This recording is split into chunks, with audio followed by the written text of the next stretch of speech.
क्या आप जानते हैं, पूरी धरती पर ऐसा एक ही जन्म हुआ है जिसने इतिहास को दो हिस्सों में बांट दिया, जन्म से पहले और जन्म के बाद।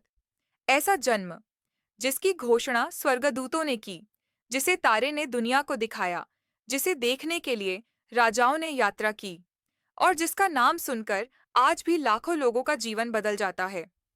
हाँ, मैं बात कर रहा हूँ यीशु मसीह के जन्म की। लेकिन क्या आपने कभी सोचा है, आखिर क्यों? क्यों सर्वशक्तिमान ईश्वर का पुत्र एक साधारण चरनी में पैदा हुआ? क्यों उसने महलों को छोड़कर गरीबी, तकलीफ और एक सामान्य परिवार को चुना? क्यों स्वर्ग का राजा धरती पर एक छोटे बच्चे के रूप में आया? आज हम सिर्फ एक कहानी नहीं सुनेंगे, हम उस रहस्य को खोलेंगे जिसने पूरी मानवता की किस्मत बदल दी। अब असली संदेश शुरू होता है। गहराई और प्रभाव के साथ यीशु का जन्म सिर्फ एक ऐतिहासिक घटना नहीं है, यह ईश्वर के प्रेम का सबसे बड़ा प्रमाण है। धरती पाप से भरी हुई थी, मनुष्य टूट चुका था, अंधकार बढ़ता जा रहा था, लोग दिशा खो चुके थे, ईश्वर से दूरी बढ़ चुकी थी। और जब संसार अपने सबसे अंधेरे समय में था, तभी स्वर्ग ने एक महान योजना को पूरा किया। एक ऐसी योजना जिसे हजारों साल पहले भविष्यद्वक्ताओं ने बताया था। एक प्रकाश अंधकार में चमकेगा और वह प्रकाश संसार को जीवन देगा। लेकिन यह प्रकाश किसी राजा के महल में उत्पन्न नहीं हुआ। यह प्रकाश एक चरनी में रखा गया, पशुओं के बीच, ठंडी रात में, एक छोटे से शहर बेतलेहम में। क्यों? क्योंकि ईश्वर दुनिया को यह दिखाना चाहते थे कि उनका प्रेम ऊंचे घरानों के लिए नहीं, महलों के लिए नहीं, बल्कि हर उस दिल के लिए है जो टूट चुका है, जो नम्र है, जो ईश्वर की तलाश में है। यीशु का जन्म गरीबी में हुआ ताकि हर गरीब को पता चले, ईश्वर तुम्हारे साथ है। यीशु का जन्म एक चरनी में हुआ ताकि हर साधारण व्यक्ति समझ सके, स्वर्ग का राजा तुम्हारे घर में भी आना चाहता है। यीशु धरती पर आए ताकि वह उन लोगों के पास जा सकें जिन्हें दुनिया ने ठुकरा दिया है, जिन्हें समाज ने काबिल नहीं कहा है, जिन्हें लोग भूल चुके हैं। उनका जन्म एक संदेश है, ईश्वर ने तुम्हें नहीं भुलाया। यीशु का जन्म क्यों हुआ? पहला और सबसे बड़ा कारण, कि मानवता को पाप से बचाने के लिए मनुष्य पाप की जंजीरों में बंधा था। कोई भी खुद को बचा नहीं सकता था। बलिदान, नियम, कर्म, कुछ भी मानव को पूरी तरह मुक्त नहीं कर पाया। दुनिया एक उद्धारकर्ता की प्रतीक्षा कर रही थी, और तब स्वर्ग ने कहा, समय पूरा हो गया है। ईश्वर का पुत्र स्वयं धरती पर आया क्योंकि किसी मनुष्य में वह सामर्थ्य नहीं थी जो पूरी मानवता के पाप का बोझ उठा सके। यीशु ही वह मेमना थे जो संसार के पाप को उठा ले जाएंगे। उनका जन्म इसीलिए हुआ कि उनका जीवन हमारी मुक्ति का मार्ग बने। यीशु के जन्म का दूसरा महान कारण, दो ईश्वर के असीम प्रेम को दिखाने के लिए दुनिया ने प्रेम के कई रूप देखे। माता का प्रेम, पिता का प्रेम, भाई का प्रेम, दोस्तों का प्रेम, लेकिन ईश्वर का प्रेम धरती का कोई प्रेम समझा ही नहीं सकता। मनुष्य सोचता था, ईश्वर बहुत दूर है, ईश्वर न्याय है पर कठोर है, ईश्वर केवल नियम देखता है, दिल नहीं। लेकिन ईश्वर ने कहा, नहीं, तुम मुझे गलत समझ रहे हो। और तब ईश्वर ने अपने प्रेम को शब्दों में नहीं, बल्कि एक बच्चे के रूप में भेजा।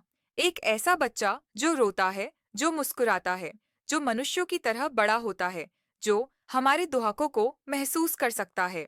यीशु का जन्म इसलिए हुआ ताकि दुनिया समझ सके, ईश्वर सिर्फ स्वर्ग का राजा नहीं, बल्कि एक प्रेमी पिता है। उनका अवतार एक संदेश था, मैं तुम्हारे साथ हूँ, तुम्हारे दर्द को जानता हूँ, तुम्हारी कमजोरी को समझता हूँ, मैं तुम्हें छोड़कर नहीं जाऊंगा। यीशु में ईश्वर ने अपने प्रेम को पूरी तरह प्रकट किया। अगर ईश्वर चाहता तो वह बादलों पर सिंहासन बनाकर आता, एक चमकदार सेना के साथ आता, बड़े बड़े चमत्कार दिखाकर आता। लेकिन उसने ऐसा नहीं किया। क्यों? क्योंकि ईश्वर डर पैदा नहीं करना चाहता था, वह प्रेम पैदा करना चाहता था। और प्रेम वहीं पनपता है जहां नम्रता, सादगी और अपनापन हो।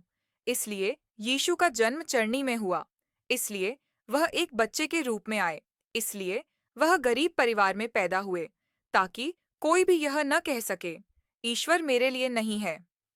यीशु का जन्म इसलिए हुआ कि मनुष्य को मूल्य मिले। इस दुनिया में लोग दूसरों का मूल्य उनकी सफलता, धन, सौंदर्य या बुद्धि से लगाते हैं। लेकिन यीशु ने अपने जन्म से कहा, तुम मूल्यवान हो क्योंकि ईश्वर ने तुम्हें बनाया है। चरनी में जन्म लेकर उन्होंने दुनिया को बताया, ईश्वर की नज़र में हर इंसान महत्वपूर्ण है।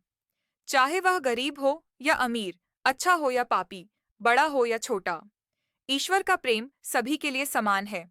यही वह संदेश है जो हर टूटे हुए दिल, हर अकेले मनुष्य, हर पाप में बंधे व्यक्ति के लिए आशा बनता है। 3 यीशु के जन्म का तीसरा उद्देश्य, मनुष्य को मार्ग दिखाना। यीशु सिर्फ बचाने नहीं आए, वे दिखाने आए कि जीवन क्या है। दुनिया ने जीवन का अर्थ खो दिया था, लोगों ने राहें छोड़ दी थीं, सत्य धुंधला हो चुका था। और तब यीशु आए और कहा, मैं मार्ग हूँ, सत्य हूँ और जीवन हूँ। उनका जन्म एक घोषणा था कि मनुष्य अब भटकना बंद करे। उन्होंने दिखाया कैसे प्रेम किया जाता है, कैसे क्षमा की जाती है, कैसे नम्रता में चलना है, कैसे विश्वास रखना है, कैसे दूसरों के लिए जीना है। उनका जीवन दुनिया के लिए ईश्वर का दर्पण था। जब हम यीशु को देखते हैं, हम ईश्वर को देख लेते हैं। उनका जन्म इसीलिए हुआ कि हमारे अंधकार में एक ऐसी रोशनी जले जो कभी बुझ न सके।